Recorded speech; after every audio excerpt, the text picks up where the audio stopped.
Douglas Allen Bickford. It is the 2nd of July 2022 at 7:45 a.m. here in Klamath Falls, Oregon, which is my hometown. Broadcasting live out of my 105-year-old house here. I am the CEO and president of Say I Love You in the Mirror Productions. I am teaching you on Facebook and YouTube, all my Facebook friends and all my YouTube friends, how to be positive. And the way to be positive about you, yourself, and your world is to attain a thing called self-esteem. What self-esteem is how you feel about yourself inside. It's also known as self-confidence, self-worth, self-love, right? Think of self-esteem as this. We've all been in romantic relationships. When you first meet that person, they can do no wrong. You can do no wrong in their eyes. You introduce these people to all your family and friends. You're so excited. You're soulmates. You're going to live together forever. There's never going to be any problems. You're on cloud nine. Okay. You all have had that feeling. I've had it several times. Okay. And it's a really good feeling. But what self-esteem is that good feeling towards yourself. Dr. Susanna McMahon, a psychiatrist, 73, lives in Madrid, Texas with her husband. Her doctorate's in psychology, which makes her a psychiatrist. She has a master's in philosophy, okay? Has had thousands of clients. People would hire her and pay her big bucks to fix their unhealthy mind, okay? She wrote this book 30 years ago called The Portable Therapist. Every lesson in this book, it doesn't have chapters.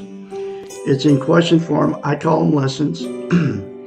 Every lesson in this book talks about how we've been trained and taught not to have self-esteem. She published a book. It was published 30 years ago, folks. So she knew back then as a psychiatrist that with the televisions and the churches and the state governments, they were teaching us not to love ourselves. In fact, they're saying to have self-esteem is a bad thing, right? So anyway, she knows as a psychiatrist that her clients didn't have self-esteem because nobody was teaching it. And the only way that she could help them fix their unhealthy minds was to help them attain self-esteem and maintain it.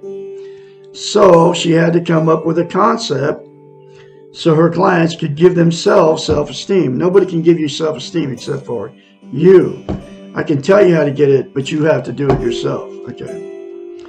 Anyway, so here's that very simple concept she came up with. It's called mirror therapy. You look at yourself in the mirror and say 4 things. Say, I love you. I love my inner child. I'm worthy to be loved. I'm worthy to love. I am full of goodness. It will take you less than 10 seconds, folks. I love Douglas Allen Bickford. I love my inner child. I'm worthy to be loved. Worthy to love. I am full of goodness. Okay. You have to say that to yourself daily without fail for literally the rest of your life. And it'll take you less than 10 seconds in front of the mirror. You're all in front of the mirror anyway. And the reason you have to practice it daily and say it to yourself in the mirror is because to maintain self-esteem, you have to practice it. It's like lifting weights. If you start lifting weights, then you stop. You have to start over again from scratch. Self-esteem is the exact same thing for the brain. And mirror therapy is so powerful, and why she came up with it is because we cannot lie to ourselves in the mirror. We're all in front of the mirror every day. And when you get older, you start criticizing yourself, either saying it or thinking it, when you're in front of the mirror. And it's because that's the way you feel about yourself inside. You can't lie to yourself in the mirror by saying good things about yourself in the mirror, because you can't lie to the mirror, and you don't feel like that about yourself. Okay. So that's why she came up with mirror therapy. Because, so the very first time that you say those 4 things to yourself in the mirror, folks, and they're really good things, you'll have to force yourself to do it, like I had to do. And it works, trust me.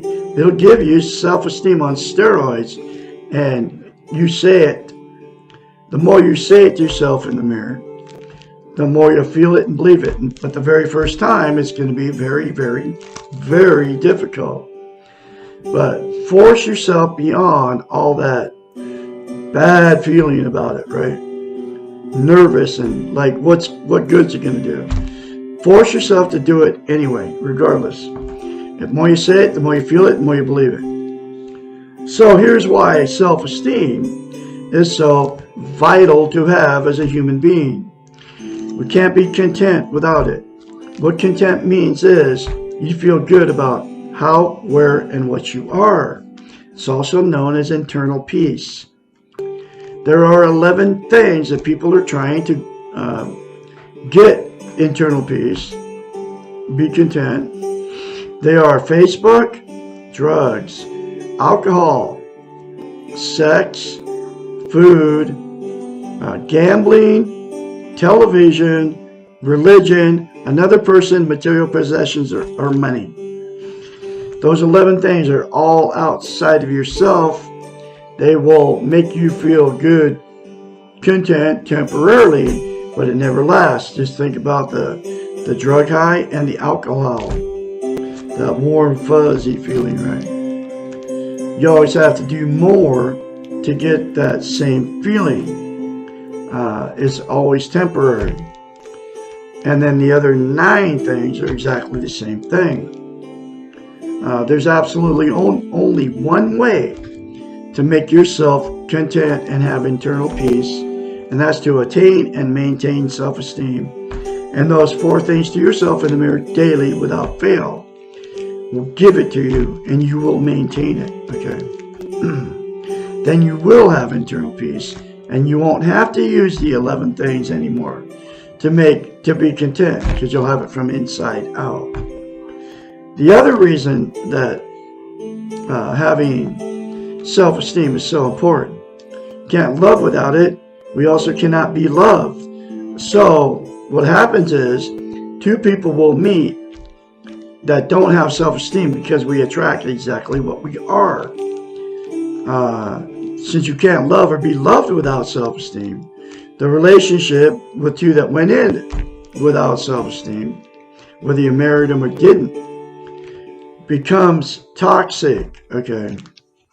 After that good feeling goes away, you move in and all that everyday life starts happening. Then you see that person for how they really are, imperfect, and then you're imperfect too, and then they see the same thing about you, and then that's when the fights and the arguments start, the cheating on each other, the drug and alcohol use, going to all your family and friends and telling them how terrible these people are to you, the secrets that you keep, and then because of that relationship going sour, you'll divorce if you married them, or split up, right? And then the same 2 people without self-esteem will go jump right back in another relationship, meet somebody that doesn't have self-esteem, and the exact same thing will happen. Okay. It's why I've been married 4 times. They call it relationship jumping. It's why you've been married more than once. It's why you have had many failed relationships. The second thing that'll happen, 2 people that got together with no self-esteem, you'll stay in that relationship forever. There's a lot of people doing that. Even though both of you know it's bad. Okay. But the reason you stay in it is because you're being codependent on each other for whatever reason. You can't be alone. You don't want to be a failure. You don't want to be an embarrassment to all your family, friends, and church members. and you're afraid to leave. You have nowhere to go, right? So you'll stay in it, and all the emotional, sexual, and physical abuse will just get swept under the rug that happened between those two people. And then dysfunctional families create more dysfunctional families. So they'll create a dysfunctional family down the line, and then everything that those two do together will sweep it under the rug. And then, so it just keeps going, okay? And the only way to break the cycle is for all parties involved to attain and maintain self-esteem. And then the last thing that will happen is the two that have had many terrible relationships and married more than once will just exit out of the romantic scene and just say, screw it. I can't love anybody. I can't be loved, so I'm just going to be alone the rest of my life. But you can't be content, have internal peace without self-esteem. So the person that's all alone will be just as miserable by themselves as they were in that relationship. Okay? And they'll be using the 11 things to try to make themselves feel content. And unfortunately, it's always a temporary fix. Okay? So, the good news is, there's always good news with my style of teaching. Okay? All those relationships can be fixed if all parties involved said 4 things to themselves in the mirror daily without fail. And then get the book, The Portable Therapist, and together do the other many concepts in this book, and it'll fix all those scenarios I talked about.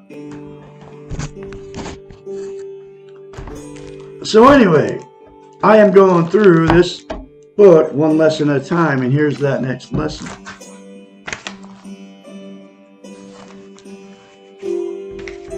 Why am I so afraid of my feelings? Every chapter in this book I think I already told you this, talks about how we've been trained and taught not to have self-esteem. But here's just one example of that. Lesson 46. Why am I so afraid of my feelings? Again. As mentioned before, we have been taught and trained to confuse our feelings with the expression of our feelings. We think that our feelings are synonymous with the behaviors we exhibit.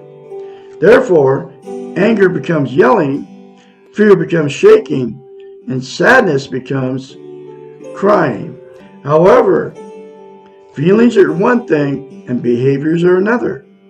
We can be angry without yelling, afraid without shaking, and sad without crying. We also have been taught to confuse what we can control. We have been trained, every chapter and every lesson in this book talks about this. We have been trained to try to control our anger, fear, joy, and so on. We have been told that it is not appropriate to be angry in certain situations, and that we cannot be sad without being weak. How often we have heard parents tell their children, "Don't be sad, you can't be angry at me, don't get so excited," and so forth. And so we grow up thinking that we must somehow control what we feel, but not knowing how to do this. It becomes easier to try not to feel than to feel at inappropriate times.